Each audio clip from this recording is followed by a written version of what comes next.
지구 나라들 가운데는 아직 왕정 제도를 가진 나라들 있죠. 영국입니다. 영국은 황실의 결혼식을 할 때 격식을 갖추어서 아주 화려하게 합니다. 2018년 5월 19일 그 해리 왕자와 메간 마이클이 결혼을 할 때 굉장히 거대했죠. 세계가 굉장히 주목한 그런 결혼식입니다. 근데 이 일반인들이 모르는 영국 황실의 결혼은 9가지 비밀이 있어요. 첫째는 신부의 부케에 금도랑 줄기를 넣어서 만드는 금도랑 나무라고 있어요. 이것은 19세기에 엘버트 왕자의 결혼식 때 그의 할머니 빅토리아 여왕이 그 부케에다가 그 줄기를 넣어서 행운을 가져온다 일종의 미신이죠. 그래서 그렇게 만들고요. 두 번째는 결혼 반지는 영국의 웨일즈 산으로만 만들어요. 그리고 세 번째, 피로연에는 과일로 케이크를 만들어서 먹고 결혼식에 하객들이 참석하면 다 주소를 적어가지고 집으로 그 케이크를 배달을 해줍니다. 우체부가. 굉장히 재밌어요. 그리고 다섯째는 그 신부는 그 부케를 웨스트민스터 사원의 무명용사 묘역에다가 갖다 놔요. 그리고 여섯째는 여왕의 공식 허가가 없으면 결혼식을 못해요. 일곱째는 신랑은 반드시 군복을 입고 결혼식을 해야 돼요. 그래서 사복을 입으면 안 돼요. 여덟째는 왕가는 공식적으로 결혼식 촬영을 아주 아름답게 해야 돼요. 그리고 결혼식 후에는 피로연을 여는데 꼭 2번을 열어요. 오랫동안 영국 그 황실이 지켜온 하나의 전통이에요. 한 국가의 황실 결혼식도 화려하고 대단한데 우주의 왕이신 우리 하나님이 베푸시는 잔치는 클 뿐만 아니라 화려하지요. 하나님은 이 잔치를 2000년 동안 베풀어 와요. 이 교회 운동은 하늘나라 잔치예요. 아니, 저 구약시대 아담과 하와가 타락한 이후로부터 이 결혼식 하늘나라 잔치를 준비했고 예수님이 오셔서 이 하늘나라 잔치가 시작이 됐으며 이 하늘나라 잔치는 지금 진행형이고 주님께서 재림을 하셔야 이 하늘나라 잔치가 이제 종료됩니다. 그리고 그 잔치는 마지막에 클라이맥스, 거대한 혼인잔치라고 성경은 기록을 하고 있죠. 우리 교회는 다음 주일날 이웃 초청잔치를 합니다. 올해는 좀 길게 준비는 안 했어요. 한 40일 동안 우리가 준비를 했는데 잔치에는 하객을 불러 모아서 그 잔치가 준비한 맛있는 음식과 여러 가지 배연을 하고 온 사람들을 즐겁게 하는, 그게 바로 잔치이지요. 하늘나라 잔치는 왕의 잔치입니다. 예수 그리스도가 하나님의 아들이면서 우리의 영원한 왕이고 또 하나님에게는 성자는 왕자이죠. 우리에게는 큰 형님이 되시는, 맏형님이 되시는 그런 어른이시죠. 그분의 혼인잔치, 그 잔치가 다음 주에 우리 교회에서 열리는데, 그래서 오늘 주제는 왕이 베푸는 잔치. 한번 크게 읽어봅니다. 시작. 왕은 하나님이에요. 그리고 수중앙교회 잔치는 왕이 베푸는 잔치예요. 이런 개념으로 오늘 말씀을 통하여 은혜 받는 시간이 되기를 원합니다. 자, 그러면 이 왕자의 잔치는 어떤 잔치인가? 오늘 본문을 보면 최고의 잔치예요. 2절을 보시면 천국은 마치 자기 아들을 위하여 혼인잔치를 베푼 어떤 임금과 같다. 예수님 비유예요. 예수님 비유 설교 많이 했어요. 뭐냐 하면 예수님이 신랑으로 오셨고 교회는 신부인데 이 잔치를 열기 위하여 구약의 선지자들을 많이 보냈는데 이스라엘 백성들은 다 죽였어요. 마지막 초청자 세례 요한까지 죽였어요. 왕자인 예수님이 왔는데 사실은 그 예수님도 죽여요. 예수님이 그 기가 막히고 가슴이 아프죠. 계속 초청을 하고 불러도 안 오는 거예요. 이런 핑계 저런 핑계, 이런 사정이 있다 저런 사정이 있다면서 안 오는 거예요. 그래도 그 종들을 통하여 이 주인은 끊임없이 사람들을 불러 모아요. 어느 정도 찼어요. 이제 주인공이 나가서 이렇게 보니까 많은 사람이 왔는데 예복을 입지 않은 한 사람이 있는 거예요. 그 사람을 종들을 통하여 손발을 묶고 바깥 어두운 데로 보내라. 교회의 초청, 이 잔치의 초청은 구원을 위한 초청인데 구원받지 못하고 교회만 왔다 갔다 하는 사람들을 지칭하는 거죠. 아무튼 이렇게 해서 잔치가 열리는데 이 잔치는 최고의 잔치라면 오늘 우리가 다음 주에 베푸는 잔치가 최고의 잔치가 되게 해야 할 줄로 믿습니다. 우리가 살아가는 세상에는 잔치가 많지요. 여러분 다 결혼잔치 한번 드세요. 회갑잔치, 칠순잔치, 젖돌잔치, 또 무슨 생일잔치, 집들이 잔치, 잔치가 많아요. 그런데 천국의 잔치의 성격은 조금 달라요. 어떤 성격을 가지고 있느냐? 왕이 베푸는 잔치라는 거예요. 이 잔치는 주인공이 어떤 임금이에요. 본문에 나와요. 어떤 임금? 그 임금은 누구냐? 왕이신 하나님이죠. 오늘 우리 교회의 왕은 하나님이라고 믿으시기를 바랍니다. 고대 군주국가에서는 왕이 국가의 주인입니다. 왕이 모든 의사결정을 합니다. 모든 재판을 왕이 합니다. 한 개인의 생사 여탈권이 왕에게 있습니다. 전쟁 결정권이 왕에게 있습니다. 국가의 운명이 왕에게 있죠. 그래서 왕은 나는 짐이다. 짐이 말하노니 그러죠. 짐은 절대자예요. 왕이 자신을 가리키는 1인칭 대명사예요. 짐입니다. 그게 왕이에요. 우리 하나님이야말로 영원한 하나님 나라의 우주 천상 천하의 짐이 되시는 줄로 믿으시기를 바랍니다. 에스더의 남편 페르시아 왕 아하수에로가 왕이었죠. 그가 전쟁에 나가기 전에, 그리스하고 전쟁 나가기 전에 180일 동안 잔치를 베풀어요. 이야.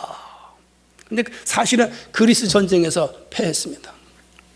문무백관을 불러 모아놓고 엄청난 잔치를 베풀었죠.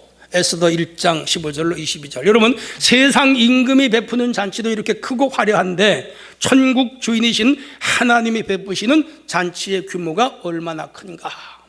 이 지구상에는 모든 교회들을 통하여 지속적으로 베푸는 잔치고 그 가운데 다음 주일 우리 교회는 그 작은 잔치를 여기서 베풉니다. 왕 되신 우리 하나님이 베푸시는 잔치기에 우리 모두가 함께 참여해야 될 줄로 믿으시기를 바랍니다. 태초로부터 지금까지 주님이 재림하시는 그날까지 이 지구가 끝난 우주가 끝난 날까지 알파와 오메가요 처음과 나중이신 주님의 거대하신 그 히스토리가 끝나는 그날까지 베푸는 왕의 잔치, 하나님의 잔치가 있어지는데 우리 잔치를 아름다운 잔치로 함께 만들어가기를 주님의 이름으로 부탁합니다.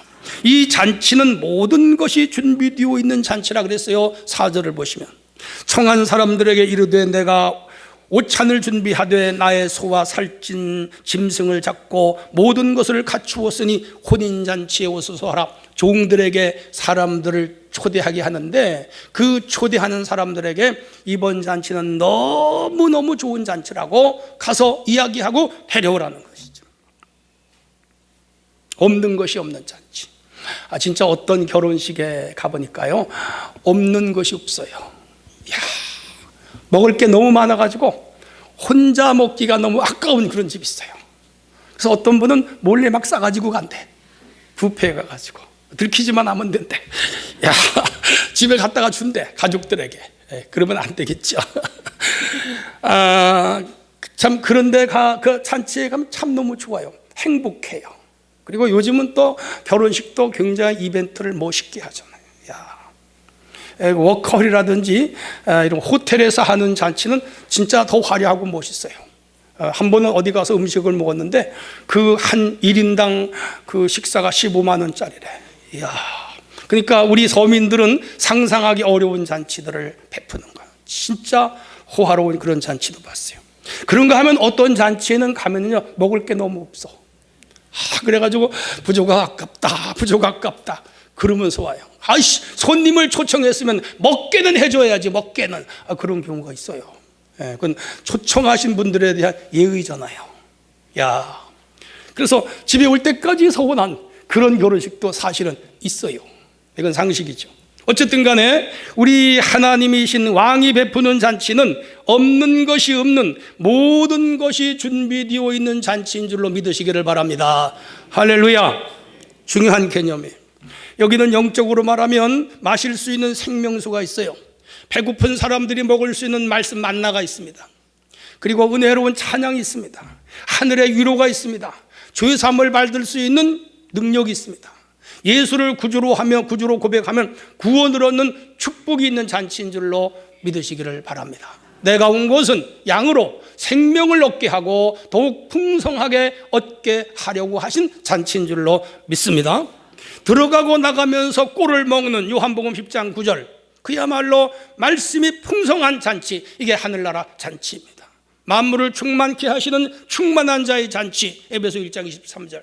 그래서 오늘 이 교회들이 베푸는 잔치는 무슨 호텔이나 돌집이나 예식장에서 베푸는 육적인 것을 먹는 그런 잔치와 다른 영적인 신령한 심령과 영혼을 채워주는 귀한 은혜의 잔치인 줄로 믿으시기를 바랍니다.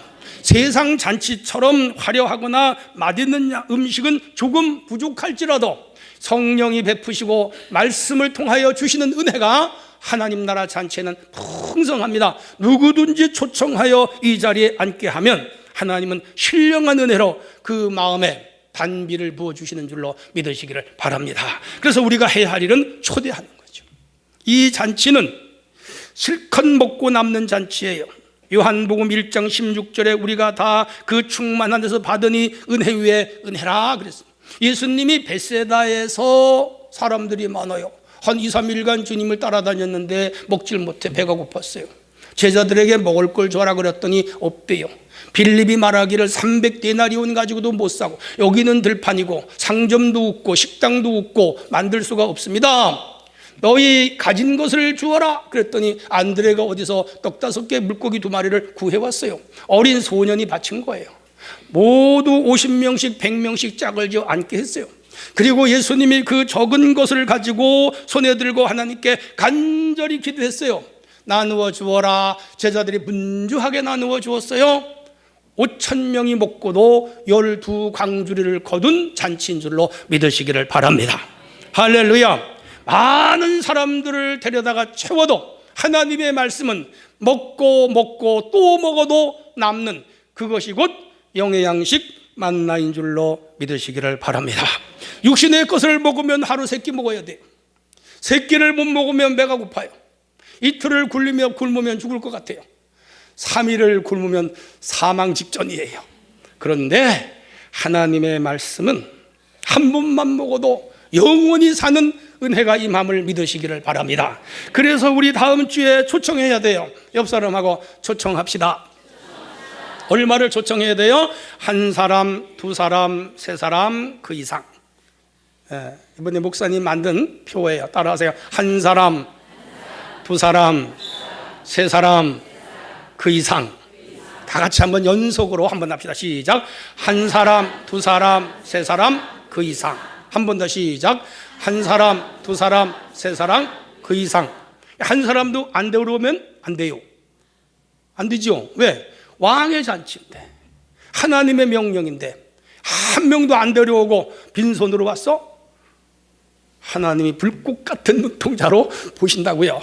그래서 우리 다 1사람, 2사람, 3사람 그 이상 데려다가 주님의 집을 채우는 우리 교회가 되기를 원합니다. 자, 왕의 잔치의 교회인 우리가 할 일이 무엇이냐? 그게 2번째예요. 이 잔치에 적극적으로 손님을 초청해야 돼요. 우리 3절 다 같이 읽어봅니다. 시작. 보내요 그 청한 사람들을 혼인잔치에 데려오는 거죠. 주인이 종들에게 사람 초청해와 그런 거예요. 하객들을 초청해오라고 부지런히 보세요. 이 나라 결혼은 혼인잔치는 혼인잔치 전에 청첩장을 먼저 우리처럼 보내요. 누구에게. 그리고 그 날에 직접 종들이 집집마다 가서 또 오라고 재초청을 하는 거예요. 그게 그 나라의 풍습인데 아마 이런 풍습에서 우리나라 결혼 풍습이 오지 않았나 그렇게 생각을 해요. 여러분, 잔치를 여는데 손님이 없으면 썰렁하죠. 먹을 것을 많이 해놨는데 손님이 없으면 썰렁하죠. 어떤 결혼식에 가면 사람이 너무 많아가지고 메어 터져. 그래서 예식장 안에 들어갈 것도 없어. 그냥 부주만 내고 밥만 먹고 돼. 왜? 예식장 안에 가득 찼는데, 내가 아니라도. 그리고 밥을 먹으러 갔는데 손님이 너무 많아가지고 먹을 수가 없어. 그래도 그런 잔치는 손님도 기분이 좋아요. 야, 그런데 어떤 잔치집에를 가면 손님이 없어. 그래서 텅텅 비어 있어. 그러면 손님으로 간 나도 굉장히 좀 미안한 때가 있어. 그러니까 오늘 천국 잔치인 하나님 잔치에 손님이 적으면 안 되겠죠. 옆 사람하고 또 합시다. 데려옵시다. 이쪽 분하고도 하세요. 데려옵시다. 언제 해야 돼요? 다음 주에. 할렐루야. 그러기 위해서는 종들이 수고를 많이 해야 돼요. 뛰어야 되는 거죠. 지금 전화가 나온 지가 얼마 안 됐어요. 흑전화, 백전화 나오다가 지금은 스마트폰. 그래서 사람 초청하는 거 전화로 하면 되지만, 옛날에서 농촌 지역에서는요, 아버지 무슨 생일 잔치를 한다, 어머니 생일 잔치를 한다, 그러면 동네 사람들을 좀 모셔오려면요, 자녀들이 돌아다녀야 돼.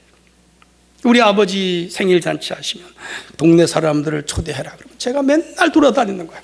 하루 종일 다녀도 다 다니기가 힘들어. 아버지는 나한테 아무것도 안 줬어. 너무 힘든 거예요. 근데 요즘은 너무 좋잖아요. 통신이 발달해서. 하여간 그 시대의 종들은 열심히 초청해 오는 거예요. 그런데 초청을 하면 오면 얼마나 좋아. 안 오는 사람이 너무 많은 거예요. 오늘 여기도 사업하러 간다고 못 오고, 또 무슨 집안 일이 있었다고 안 오고 막 그러는 거예요. 나 못 가, 그걸로 끝나는 게 아니고 초청하러 간 종들까지 잡아 죽이는 거예요. 여기서 그 하객은 구약시대로 말하면 이스라엘 백성들을 말하고, 종들은 선지자들을 지칭해요. 오늘 신약도 마찬가지예요. 오늘 우리 성도들은 주님의 종들이에요. 그래서 손님들을 초청하면 잘 안 올라 그래요. 아마 교회에서 이 천국잔치, 총동원 주일, 천국 이웃 초청 잔치 이런 걸 딱 공포를 하면 성도들이 제일 싫어해. 목사님 또 사람 초대해 오라고 그런다고. 목사님이 한번 해보세요. 얼마나 힘든지 아세요? 다 알아. 너무 힘들어. 그래도 우리가 해야 할 일이 뭐예요?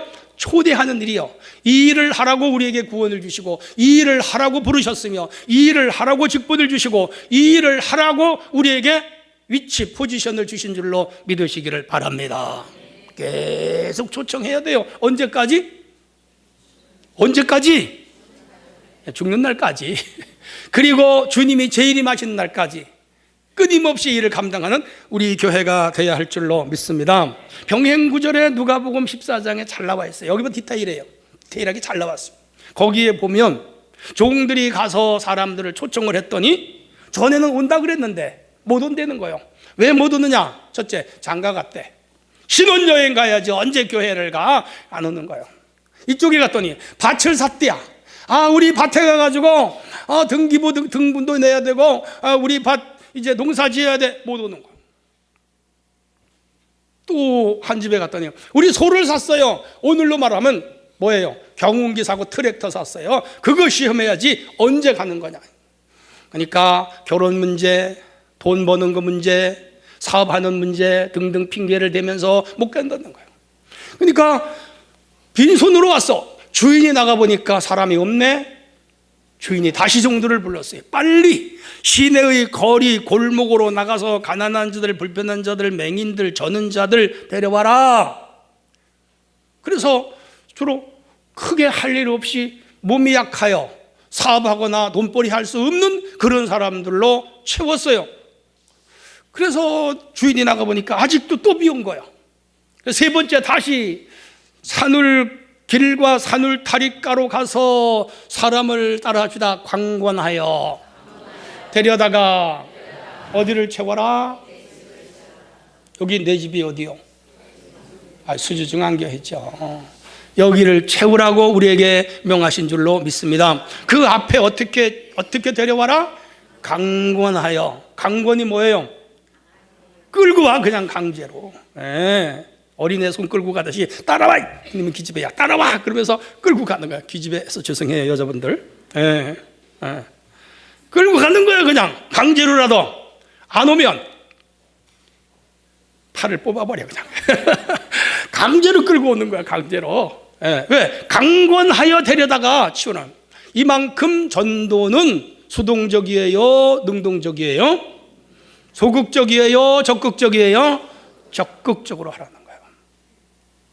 이게 천국잔치요. 올려면 오시고 말려면 마시고가 아니라 적극적으로 데려다가 주님의 집, 전국잔치, 교회를 채우는 우리 성도들이 되어지시기를 바랍니다. 전도는 사실 힘들어요. 사람을 데려오는 일이 엄청 어려워요. 물건을 사온다든지, 차라리 무슨 강아지를 하나 사온다든지 그러면 좋아. 차라리 교회에 얼마 헌금을 하라면 훨씬 낫을 수도 있어. 그래서 사람을 데려오는 건 힘든 일이야. 그런데 하나님은 다른 거 싫대요. 뭐예요? 사람을 데려오는 것만 하나님은 원하세요. 옆 사람, 다음 주에 데려와야 됩니다. 예, 전하면 100명 중에 98명은 거부하고 99명도 거부하고 100명이 다 거부하는 경우도 있어요. 그래서 처음부터 반대에 부딪혀요. 몇 사람에게 교회 가보자고 하다가도 안 온다니까 낙심해서 그만두는 경우도 많이 있어요. 불신자가 교회에 오는 일은요, 이 참 어려운 일이에요. 기독교인이 되는 일은 더 어려운 일이에요. 그래서 쉽지 않아요. 냉장고를 한 대 사는 일과 차를 한 대 사는 일과 텔레비전을 한 대 사는 일도 이게 쉽게 결정을 못 하잖아요. 남편하고 이야기하고 자녀들한테 얘기해서 사이즈 어떤 걸 살까, 용량 얼마를 살까, 어느 회사에서 나오는 걸 살까 상의하고 그런 거 사잖아요. 집을 하나 사더라도 어디다가 집을 살까? 고강동에서 살까? 원정동으로 갈까? 목동으로 갈까? 중동으로 갈까? 상동으로 갈까? 훅 날아서 대전으로 갈까? 생각을 많이 하고 가족들과 상의를 많이 하고 간단 말이에요. 근데 기독교인이 되는 일도요, 가치관을 바꿔야 되고 종교를 바꿔야 하는 일이기 때문에 심히 어려워요. 그래서 전도가 어려운 거예요. 그래도 하나님은 우리에게 전도하라고 하십니다. 옆 사람하고 또 합시다. 전도하라고 하십니다. 그래 힘든 거예요. 자, 그런데 중요한 것은 두 종류가 있어요. 하나는 교회에 한번 와보자, 그래서 1회로 데려오는 교인이 있고, 하나는 데려오는 중에 그 사람을 아예 기독교인이 되게 하는, 전도하는 초청이 있어요. 1회적 초청이 있고 전도적 초청이 있는데 둘 다 해야 돼요. 1회적 초청은 그 불신자가 교회에 일단 처음이라, 그리고 한 번이라도 와서 교회에 와서 분위기를 보고 목사님을 통하여 말씀을 듣고 아름다운 찬양을 듣고 그리고 설교를 듣다 보면 성령께서 그 마음에 교회학적으로 말하면 외적 소명에서 내적 소명으로 바꾸어 주시는 역사가 있음을 믿으시기를 바랍니다. 믿음은 들음에서 나며 들음은 그리스도의 뭐로? 말씀으로 일어나는 역사이기 때문에 이게 성령의 역동적인 역사예요. 이는 힘으로 되지 아니하고 능으로 되지 아니하고 나의 신으로 된다 그랬는데, 하나님이 그 불신자 돌같이 굳은 마음도 말씀이 들어가면 감동, 감화, 변화시켜서 예수를 믿고 구원을 받게 하는 은혜가 임함을 믿으시기를 바랍니다. 이례적이라도 와야 돼요. 제가 아는 여러분이 있어요.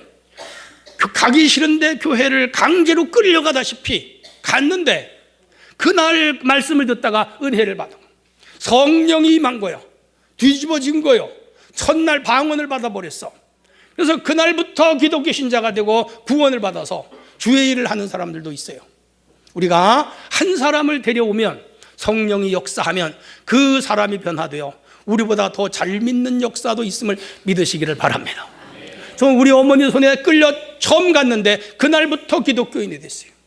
지금까지 60년 주님 손에 붙잡혀 있어요. 사랑하는 성도 여러분, 다음 주에 열심히 사람들을 초청해 오기를 바랍니다. 여기 요령이 있어요. 첫째는 가족을 데려와야 돼요. 가족 중에 예수 안 믿는 분, 교회를 안 나오는 분, 나오다가 안 나오는 분. 그래도 가족은 어떻게 해서라도 데려올 수 있잖아요. 구워 먹든지 삶아 먹든지 뭐 어떻게 해서라도 가족을 못 데려온다? 그건 심각한 거죠. 여러분, 다음 주에는 안 믿는 가족, 오다가 안 나오는 가족 1차적으로 다 데려오기를 바랍니다. 엄마도 데려오시고 아빠도 데려오시고 자녀도 데려오시고, 그 가족을 못 들어오면 말아야지 어떻게 하겠어. 또 하나는 앞집이나 이 옆집이나 이 동네에 가깝게 지내는 사람. 여러분, 이 동네 산다고 다 이웃이 아니에요. 현대 도시 사람들은 이웃이 다 떨어져 있어요. 중동에도 하나 있고 내전에도 하나 있고 천안에도 하나 있고 강북에도 하나 있고 저 부산에도 내 이웃이 있어요. 맨날 전화로 하죠, 전화로. 그러니까 도시의 이웃은 시골 이웃과는 개념이 달라요.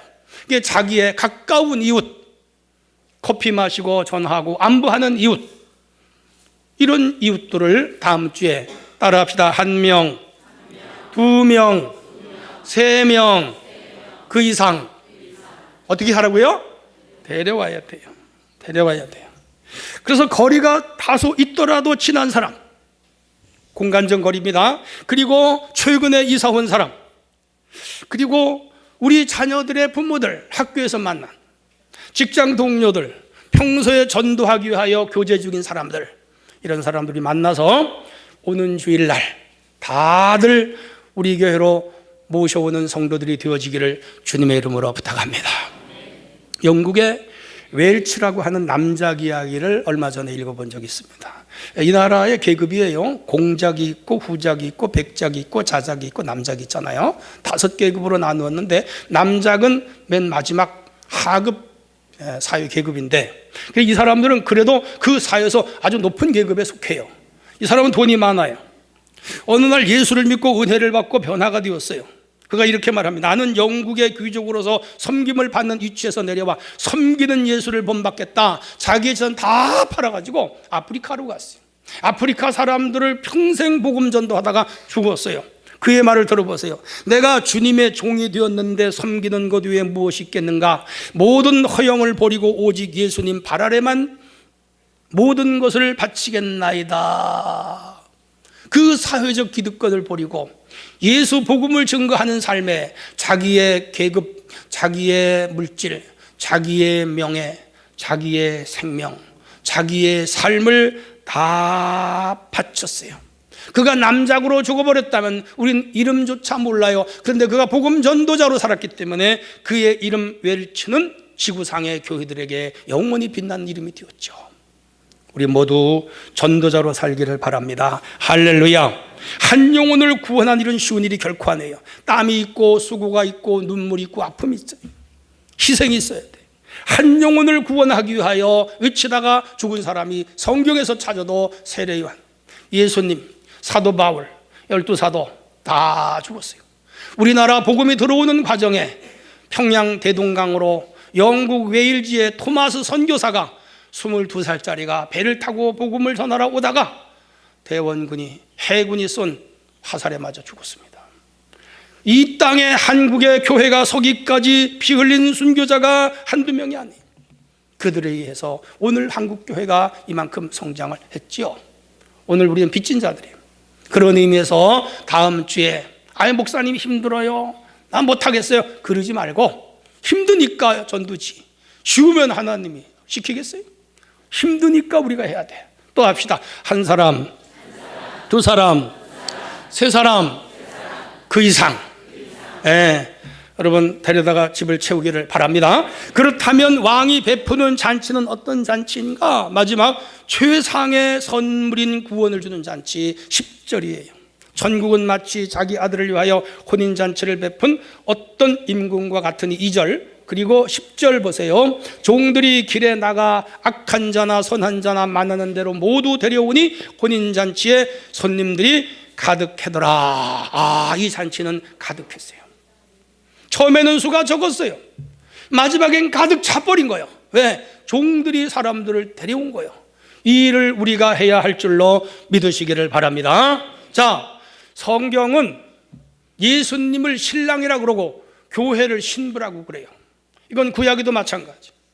그러면 신랑 되신 예수님과 신부된 교회, 즉 초대 오는 사람들을 영적으로 예수님과 혼인을 시켜서 소위 부부가 되는 거죠.